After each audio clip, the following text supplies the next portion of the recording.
Hi, Dr. Brant Hulsebus again. Welcome to another podcast on the ICA Sports and Fitness Science Council. Again, as we're starting this podcast off, we're meeting with our different people on our board. And I want to introduce somebody who is on our board, I think ex de facto. I believe that she is on every board, a little involved in the ICA. So Dr. Selina, do you want to tell us who you are and why I would accuse you of being on every board of the ICA? I'm nosy. That's why I am on every board. I'm on every committee. I'm Selina Sigafoose-Jackson. Yes, I'm the current president of the ICA. I'm serving my fourth and final year. And I got the latest Chiropractor of the Year. And somebody asked me, wow, that's amazing. I said, no, all that means is you're old enough to receive it and you do a lot of work. So I show up on all the councils. That is why I'm there. Big reason. In the old days, we'd say you answer your phone, but today we'd say you turn your computer on and get in the Zoom call. Yeah, exactly. So you're one of the ones that helped task this group to help restart this ICA Sports and Fitness Science Council. Can you tell us a little bit some of your goals you're hoping to see the ICA Sports and Fitness Science Council do? So what happened was we were evaluating all of our councils and we were recognizing that this particular council was very popular, but because of COVID, it had not been hitting the mark and it wasn't productive. And we made a decision, me and some other individuals made a decision that it's a make or break time. And so it's worthy to make. So we just did our due diligence and spoke to a few people, and Dr. Todd McDougall had agreed that it was worthy of its time, energy, and effort. So we just revamped it because we saw that the history of this council is so rich and begun by Dr. Coralie Van Egmond, as well as there is this history of which I'm a little testy about, but with Arnold Schwarzenegger. And so it just shouldn't be dropped. And if somebody was willing to do the work, and Todd was, and we pulled in people like you and my husband, Kevin Jackson, and the other people that are on this board, and everybody has just hit the ground running, and it's really impressive. And so what I would like to see is exactly what every council should be. Every council should be a diamond in the crown of the International Chiropractors Association. So whatever that might look like, it doesn't matter, but it needs to be basically glorifying the ICA. And what I am seeing so far, the work that you guys are doing, you're heading there. All right. I always was a regular at the Arnold Classic, but I've always wished our sports council did more than just bodybuilding. That's how I got drug into it. I talked too much, and so I got a board position. So I'm excited to see us doing some just like the local kids and stuff like that in our neighborhoods and our community. How do you see this impacting? Let's say I'm just a chiropractor in little Main Street, USA, taking care of patients every day. What do you see the benefit of this council being for your average? I just have a general wellness practice. How could I benefit from this group? So as a female, my techniques, I feel very confident after 35 years of practice that I could lay anybody on a table and do anything I needed to. But I'm 35 plus years. There's a lot of new grads that have a lot of athletes that come into the office and they're, what do I do? So I see, and here's the other thing. If you look at all the different diplomates that are in our profession and all the different certificates that people have. Our new graduates want a certificate. They want to put something on their wall to prove that I am qualified and able.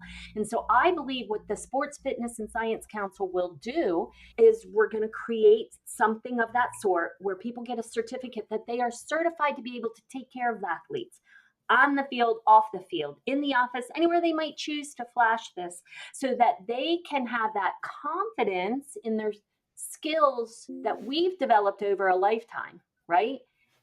They can come out Definitely. And get this certificate, and it's a whole team of people behind them saying, you got this. Makes them brave to walk into a room and tell people, hey, I can take care of athletes. I have this, I have training, I have specialty. You should really consider me over the average chiropractor because of this. Right, exactly. So very good. And then I'm learning about some of the people in our group actually have some really cool sports techniques that apply to athletes. I'm not one of them. I just have experience working with athletes, but it's some of the cool techniques that we can learn to make us better hands-on, not only better when you sit down at the table to talk to the team why you should hire me, but also check out what I can do. And a couple of those techniques too. You want to hit some of those? So we know Dr. McDougall has been in the strongman arena, and he, with his disability of his arm that he had prior to even entering chiropractic school, has created a technique that he can get immediate results table side. My husband, Kevin Jackson, has created a craniocervical technique that was birthed out of his desire to protect children in football as he created a helmet and shoulder pad design, but a technique that moms can take to the side of the field and do this technique. And again, have immediate results. People want to see, even if it's better range of motion or better strength, people are realizing, okay, pain may come and go. We all know that, but to have the evidence immediately with strength and range of motion is key.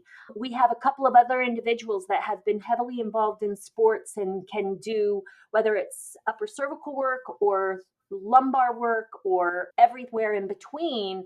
They have been doing it for years, decades, and they are part of this council. So it's exciting to be able to bring this through the ICA. It's always been there, but we're bringing it in an organized fashion. That sounds like a lot of fun. And I know for myself, when I wanted to be the team chiropractor for our local team, I just started showing up every day. I really wasn't sure what you're supposed to do. I just kept going there, and eventually they asked me to start taking care of their players. So the other part I'm excited about is being able to teach the business aspect, how to open the front door and walk in, whether it's with a professional team or just a local T-ball team. And I know in your practice, you have lots of those athletes and stuff in your practice. So you want to share anything on that? Part of it is that the name Sigafoose-Jackson Chiropractic has been in York County since 1991. So when people think chiropractor, they think of us just because we have roots, we're grounded, and it is where my dad began. So Sigafoose has a little extra, but we're blessed that most people do come to us. And you're right, Brant. The business side of things, of how are you tenacious enough? You've been tenacious to go out, but you also have a name of many years in a location. I think, aren't you 75, right? So Yeah. You and I are blessed to be second. You're what generation chiropractor? Third? Number 3. Yeah. Yep. So I'm second generation. And so we're blessed to have a little bit of wind behind us, but a lot of kids coming out have the wind against them. And so there's individuals in this council that are willing for nothing, right? You're not charging a fee. They don't have to sign up in a contract and pay you so much money. This is what ICA is offering through the council because it's the right thing to do. And we have the right people sitting in the right spots on the bus to be able to provide the information needed. Even though we're not sports, even though we're sports related, we're not coaching. We're just more guidance and mentoring. Yeah. I know I'm very excited for this. I know we're going to start making appearances at different places. I know Dr. Jackson talked about being at New Beginnings here coming up. I'm going to be at the Pro Hockey Chiropractic Society. Dr. McDougall, wherever there's people larger than 7 feet tall and 500 pounds, Dr. McDougall is going to be there. So I'm going to start seeing this out and about. So I just wanted to sit down with our president of the ICA and kind of touch base with you. So thank you for tuning in and joining us. I appreciate that. And if you have any other final words, we're here to listen. The only final word that I have to say is that there's that saying, when a student is ready, the teacher will come.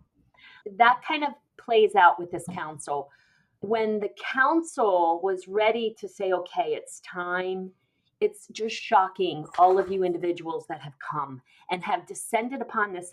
Just so everybody knows, these guys meet almost every single week, every Tuesday night for an hour plus. Now, sometimes they shoot the breeze, but most of the time it's all about moving forward. And I can't tell you that there's anybody else on the planet that's better positioned than the guys that have stepped up and said yes, that are on these podcasts. And I'm just blessed to be able to be somebody that said, hey, why don't you take this? And man, you guys are taking it and running. So I'm grateful. I'm very grateful for today, but also for the future of chiropractic. Thank you. If you get to listen to this podcast, make sure you like us and subscribe to us. Always go to chiropractic.org to learn more about the ICA and the Sports and Fitness Science Council. And we look forward to talking to you more in the future. And thank you very much, Dr. Selina. We appreciate you.